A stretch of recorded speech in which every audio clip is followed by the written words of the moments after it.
My dear students, आज की class में फिर हम फिजिक्स लेकर अवेलेबल हैं यहाँ पर। और फिजिक्स में आज हम पढ़ेंगे प्रकाश का पार्ट 2। प्रकाश का पार्ट 2 पढ़ने जा रहे हैं हम लोग। तो पार्ट 2 पे ध्यान देंगे बच्चे। इसमें हम पढ़ेंगे किसी गोलीय दर्पण में वक्रता केंद्र। काफ़ी इंपॉर्टेंट इसे पढ़ाने जा रहा हूँ बच्चे। किसी गोलीय दर्पण में वक्रता केंद्र, ध्रुव, मुख्य अक्ष, फोकस दूरी, वक्रता त्रिज्या तथा द्वारक को स्पष्ट करें। ये सभी चीज़ें अगर क्लियर हो जाती है तो प्रकाश में किसी भी प्रकार का आरेख खींचने में तुम्हें आसानी हो जाएगी बच्चे। तो चलो हम पढ़ते हैं सबसे पहले वक्रता केंद्र क्या है। वक्रता केंद्र को समझेंगे बच्चे दो शब्दों के मिल से। वक्रता केंद्र, वक्र माना होता है टेढ़ा, टेढ़ा जो भी होता है उसे हम वक्र बोलते हैं। केंद्र तो कहता है जिस खोखले गोले का भाग गोलीय दर्पण होता है उसके केंद्र को वक्रता केंद्र कहते हैं। इसे C से सूचित किया जाता है। मानो कि हमने यह चित्र बना रहा हूँ बच्चे, यह एक हमारा गोला है। इस गोले को हमने बीच से चीर दिया यहाँ से, तो एक यह टुकड़ा हमें मिल गया, या ऐसे भी एक टुकड़ा मिल गया। इस टुकड़े को पूरा बढ़ाएंगे तो ये गोला हो जाएगा हमारा। इस टुकड़े को भी पूरा बढ़ाएंगे तो यह गोला हो जाएगा। इस गोले के ठीक बीच वाले बिंदु को, उसके केंद्र को, माने इसके ठीक मध्य में जो बिंदु होता है उसी को हम क्या बोलते हैं, वक्रता केंद्र बोलते हैं। वक्रता केंद्र को C से सूचित करते हैं। तो इस तरीके से बच्चे ये हमारा वक्रता केंद्र फाइनल हुआ। चलो नेक्स्ट पढ़ते हैं हम लोग क्या, ध्रुव। ध्रुव किसे कहते हैं इसे समझेंगे अब। कहता है कि दर्पण के, ध्रुव पढ़ रहे हैं बच्चे, दर्पण के सतह के ठीक मध्य बिंदु को, ठीक मध्य बिंदु को दर्पण का ध्रुव कहते हैं। मानो यह हमने एक दर्पण बना दिया बच्चे, ये खोखला गोले का एक भाग, ये हमारा अवतल दर्पण हो गया। तो इसके ठीक मध्य बिंदु, माने यहाँ से यहाँ के ठीक मध्य में यह एक बिंदु होता है बच्चे, इसी को हम ध्रुव कहते हैं और इसे हम P से सूचित करते हैं। हमने बोला था जिस खोखले गोले का हिस्सा है इसके केंद्र को हम C से सूचित करेंगे बच्चे। अब देखते जाओ, खूब बढ़िया समझते जाओ। अगला कहता है इसका कि मुख्य अक्ष या प्रधान अक्ष CP, कहता है ध्रुव से वक्रता केंद्र C को, मतलब ध्रुव P से वक्रता केंद्र C को मिलाने वाली रेखा को दर्पण का, माने दर्पण का मुख्य अक्ष कहते हैं। जिस देखो बच्चे, यह हमने एक दर्पण बनाया, इसको हम अगर ऊपर से कलई कर दिया तो ये हो गया अवतल दर्पण। यह इसका ध्रुव हो गया P, और जिस खोखले गोले का हिस्सा है इसका यह हो गया, ठीक बीच वाला बिंदु हो गया C, वक्रता केंद्र। C से P को मिलाते हुए जो रेखा खींचेंगे यही हमारा कहलाता है प्रधान अक्ष, या इसी को कहते हैं हम लोग प्रधान अक्ष, कोई क्या कहते हैं मुख्य अक्ष। ठीक है बच्चे, इस तरीके से प्रिंसिपल एक्सिस हो गया ये हमारा। अगर इसी जगह पे अगर हम अवतल दर्पण की जगह उत्तल दर्पण ले लें, ये लो अवतल की जगह हमने क्या लिया, उत्तल दर्पण। उत्तल दर्पण में जो धंसा वाला हिस्सा उसमें कलई करते हैं और ये हिस्सा उठा होता है। तो यह हो गया इसका P, और इधर इसका होगा C। याद रखना इसमें दाएं तरफ, बाएं तरफ नहीं, दाएं तरफ इसके ठीक बीच वाला बिंदु होगा C, वक्रता के। अब P और C को होते हुए जो रेखा हम आगे पीछे खींच देंगे यही हमारा होता है क्या, प्रधान अक्ष, प्रिंसिपल एक्सिस। ठीक है बच्चे, अब हम आगे पढ़ेंगे वक्रता त्रिज्या क्या है। पढ़ते हैं इसको, वक्रता त्रिज्या को। कहता है वक्रता त्रिज्या कि ध्रुव P से वक्रता त्रिज्या C तक की दूरी को वक्रता त्रिज्या के नाम से जाना जाता है। इसे कैपिटल R से सूचित किया जाता है, जो फोकस दूरी F का दुना होता है। अब इसे समझेंगे बच्चे, इसमें कई सारे वर्ड्स आ रहे हैं, हम दोनों वर्ड्स को तुम्हें ठीक से समझा रहे हैं, समझते चलो। मानो कि यह हमारा एक दर्पण है। कौन दर्पण है बता दो, हाँ अवतल दर्पण। तो इसको देख लो, यह ठीक बीच वाले बिंदु को क्या कहेंगे, ध्रुव कहेंगे। अगर हम यहाँ पे एक ये दर्पण ले लिया बच्चे, इसको हम रंग दिया इधर से जो धंसा हुआ अर्थात उठे हुए भाग है यह, तो इसे हम क्या कहेंगे, यह हो गया हमारा कौन दर्पण, अवतल दर्पण, अवतल दर्पण। और यह दर्पण कौन सा हो गया, उत्तल दर्पण। तो उत्तल दर्पण के इसके ठीक बीच वाले बिंदु को हम ध्रुव P कहते हैं। जिस खोखले गोले का हिस्सा है उसको हम वक्रता केंद्र C कहेंगे।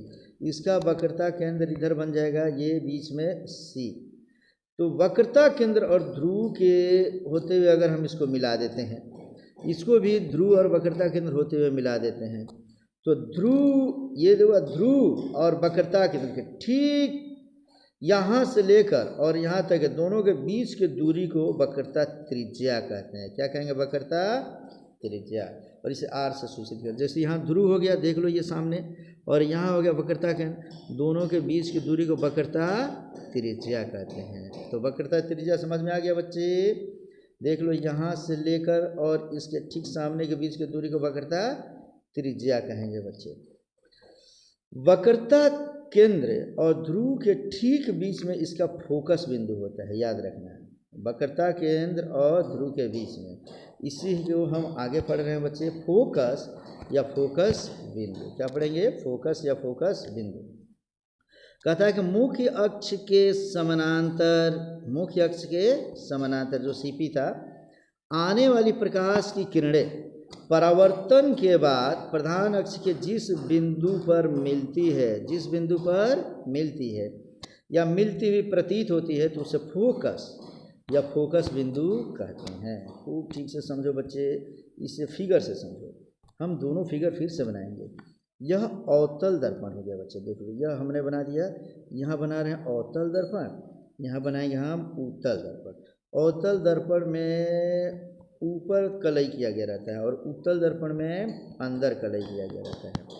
अब देख लो, एक रेखा हम यहाँ ठीक बीचों बीच खींच रहे हैं बच्चे। यह है ध्रुव और यह है C वक्रता केंद्र, और यह है ठीक इसके और इसके बीच में है F फोकस या फोकस बिंदु। इसका भी देख लो बच्चे, ये रेखा खींच देते सीधे, तो यह हो गया ध्रुव, यह हो गया वक्रता केंद्र C, और ठीक बीचों बीच हो गया हमारा F फोकस। ये फोकस कहाँ से मिलता है बच्चे? तो कोई भी प्रकाश की किरण जब प्रधान अक्ष के समानांतर आकर दर्पण से टकराती है तो वह फोकस से होकर गुजरती है। देखो, ये भी आकर टकराएगी तो कहाँ से गुजरेगी? फोकस से ही। ये आकर टकराएगी तो कहाँ से गुजरेगी? फोकस से ही। इधर से कोई किरण आकर टकराएगी तो कहाँ से गुजरेगी? फोकस से ही। यहाँ से आकर टकराएगी तो ये भी कहाँ से गुजरेगी? फोकस से ही। तो किसी भी दर्पण से टकराने के बाद प्रकाश की किरण प्रधान अक्ष पर जिस बिंदु से होकर निकलती है, गुजरती है, गुजरती है, प्रतीत होती है, उसे हम क्या बोलते हैं? फोकस। इसमें भी बनाओ, देखो, इधर से प्रकाश की किरण आएगी, क्योंकि जिधर कलई किया गया है तो उधर से प्रकाश नहीं लाओगे जी। तो ये क्या करती है कि ऐसे मुड़ती है कि इसको काल्पनिक रूप से मिलाने पर पता चलता है यह फोकस से होकर गुजर रही है। इधर से प्रकाश की किरण आएगी बच्चे, टकरा कर अपने ही माध्यम में वापस आ जाएगी, लेकिन काल्पनिक रूप से पीछे बढ़ाएंगे तो जाकर फोकस से मिलती हुई प्रतीत होती है। इसीलिए उत्तल दर्पण में कहते हैं कि काल्पनिक प्रतिबिंब बनता है बच्चे, अवतल दर्पण में काल्पनिक भी बन जाता है, कभी वास्तविक भी बन जाता है। तो ये हमारा फोकस बिंदु क्या है जी? तो दर्पण से टकराने के बाद प्रकाश की किरण जिस बिंदु से होकर गुजरती है या गुजरती हुई प्रतीत होती है, या प्रतीत हो रही है और ये गुजर रही है, तो हम ये गुजर रही है और यह प्रतीत हो रही है, इसे ही हम फोकस या फोकस बिंदु कहते हैं। क्लियर है बच्चे? अब इसमें कहता है कि फोकस को किससे सूचित करते हैं बच्चों? तो फोकस को कैपिटल F से सूचित किया जाता है। अभी हम कैपिटल F से सूचित किए थे बच्चे। अब कहता है कि फोकस दूरी या फोकसांतर F क्या है? वही चीज़ अभी मैं पढ़ा दिया हूँ, फिर से समझो बच्चे। क्या पढ़ेंगे हम? फिर हेडिंग देंगे फोकस दूरी या फोकसांतर। तो कहते हैं दर्पण के ध्रुव P तथा फोकस बिंदु F के बीच के दूरी को फोकस दूरी या फोकसांतर कहते हैं। इसे स्मॉल f से सूचित करते हैं तथा यह हमेशा वक्रता त्रिज्या की आधी होती है। इसे समझेंगे कि हमेशा जो फोकस दूरी f होता है वक्रता त्रिज्या r की आधी होती है, अर्थात f बराबर r/2 होता है बच्चे। यह हमेशा, ये साबित करने के लिए भी पूछता है, इसे समझेंगे खूब ठीक तरीके से। पहले हम एक दर्पण में समझाए, दोनों दर्पण में समझाता हूँ। यह देख लो हमारा अवतल दर्पण, और यह हम बना रहे हैं उत्तल दर्पण। अवतल दर्पण देख लो बच्चा, ये हो गया। और उत्तल दर्पण अंदर कलई कर देंगे तो ये सीधी रेखा खींच रहे हैं बच्चे, इसको क्या बोलेंगे हम लोग? प्रधान अक्ष। क्या बोलेंगे बोलो? प्रधान अक्ष। ये भी सीधी रेखा ठीक बीचों बीच खींच देंगे, ये हो गया हमारा प्रधान अक्ष। जहाँ दर्पण को काटेगी उसे ध्रुव बोलेंगे, यह क्या कहलाएगा? ध्रुव कहलाएगा बच्चा। जिस खोखले गोले का हिस्सा है इसके बीच वाले हिस्से को, केंद्र को क्या बोलते हैं? वक्रता केंद्र सी। तो इसका वक्रता केंद्र सी यहाँ आ जाएगा, वक्रता केंद्र सी। तो वक्रता केंद्र सी और ध्रुव पी के ठीक बीच में होता है एफ, इसे याद रखना। वक्रता केंद्र सी और ध्रुव पी के बीच में क्या होता है? फोकस बिंदु एफ। तो फोकस हमने पहले पढ़ाया था बच्चे कि वक्रता केंद्र और ध्रुव के बीच की दूरी को हम वक्रता त्रिज्या आर कहते हैं। ध्रुव और वक्रता केंद्र के बीच की दूरी को हम क्या बोलेंगे? वक्रता त्रिज्या आर। लेकिन अब इसे समझेंगे ठीक तरीके से बच्चे कि फोकस और ध्रुव इसके बीच की दूरी को हम स्मॉल एफ, फोकस दूरी या फोकसांतर कहते हैं।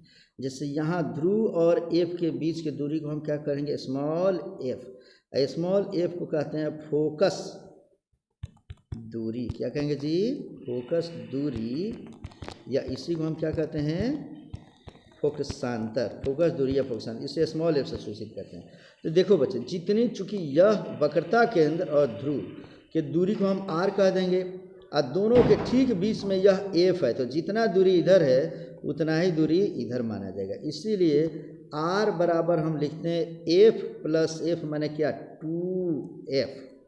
या हम इसको इस एक तरफ रखें तो लिखते हैं एफ बराबर आर बाई 2, माने फोकस दूरी होता है हमेशा वक्रता त्रिज्या की आधी होती है, याद रख लेना। तो यह हम कहें कि वक्रता त्रिज्या जो होता है वह फोकस दूरी का दूना होता है। यह भी क्वेश्चन पूछेगा, स्टार लगा लेना। या फोकस दूरी जो होती है इसकी वह वक्रता त्रिज्या की आधी होती है, ये भी पूछ देता है। दोनों तरीके से पूछेगा तो तुम बता सकते हो बच्चे। एक एक करके धीरे धीरे जैसे मैं फिगर बनाया हूँ वैसे बना लेंगे तुम लोग, ठीक है। अब हम पढ़ेंगे लास्ट में, ये पढ़ने जा रहे हैं द्वारक क्या है, एपर्चर किसे बोलते हैं। दर्पण की चौड़ाई को दर्पण का द्वारक कहते हैं। क्या लिख लेंगे यहाँ पे? द्वारक। जैसे मानो हमने यह एक दर्पण बना दिया बच्चे, तो यहाँ से लेकर और यहाँ तक जो इसकी चौड़ाई हो गई, यही इसका क्या कहलाता है? द्वारक कहलाता है। उत्तल दर्पण अगर बना देते हैं तो उत्तल दर्पण में भी बच्चे यहाँ से लेकर और यहाँ तक टोटल जिसकी जो चौड़ाई है वही इसका क्या कहलाएगा? द्वारक कहलाएगा बच्चे। तो इस तरीके से हमने अभी बताया तुम्हें कि फोकस से, इसमें कई सारे वर्ड्स को हमने बताया बच्चे कि किसी भी गोलीय दर्पण में, इसे मुख्य तौर पे याद रखना कि किसी भी गोलीय दर्पण में वक्रता केंद्र, ध्रुव, मुख्य अक्ष, फोकस दूरी, वक्रता त्रिज्या तथा द्वारक को स्पष्ट करें। तो कैसे हम फिगर बनाकर इसे द्वारक को स्पष्ट करें देख लिए। ये था हमारा एपिसोड नंबर 2। अब तैयार हो जाओ इसके एपिसोड नंबर 3 के लिए बच्चे, जिसमें अब मैं तुम्हें बताने जा रहा हूँ कि कोई भी दर्पण क्यों न हो बच्चों, किसी गोलीय दर्पण में, हम इसके तीसरे एपिसोड में पढ़ेंगे कि किसी गोलीय दर्पण में किरण आरेखों की बनावट के लिए क्या शर्त होती है। कब कोई प्रतिबिंब बनेगा किसी भी दर्पण में, कब नहीं बनेगा, कब किरण आरेख से बना पाएंगे, ये हम शर्त पढ़ेंगे इसके एपिसोड 3 में। ठीक है बच्चों, तैयार करो, तब तक मिलते हैं नेक्स्ट वीडियो में।